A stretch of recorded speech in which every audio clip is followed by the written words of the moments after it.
Okay guys, we are looking at two Turnitin reports. One is the AI report and one is the plagiarism report.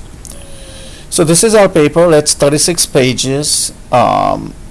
It's like 9,000 words, and we have a 9% similarity. So this is the plagiarism report. It says that there are some missing quotes, 5%, 5%, and other than that there is no plagiarism, major plagiarism found. Most of the time they don't want you to copy. So these are the reports, and when I scroll down and I see through my paper, I don't see any blocks of plagiarism. So there are some strategies to avoid plagiarism.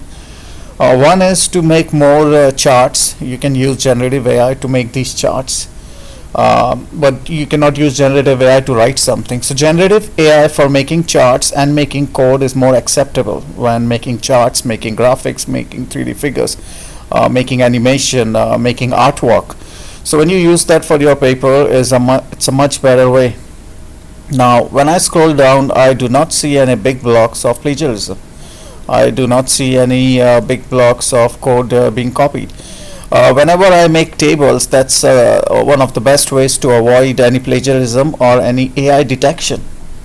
Likewise, we have the 0% AI detected. So the paper that we wrote, a lot of paper has been generated through LaTeX code. So LaTeX code, when generated, does not get captured by plagiarism, because again, as I told you, the coding part is more acceptable.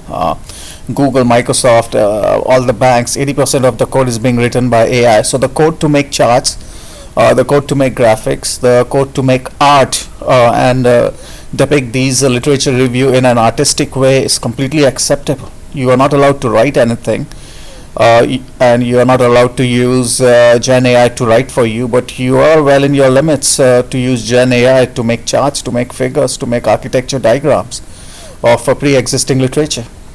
So we have two Turnitin reports, and we don't see anything getting caught by the AI report or the plagiarism report. So two most important reports in this regard are the Turnitin plagiarism report and Turnitin AI reports.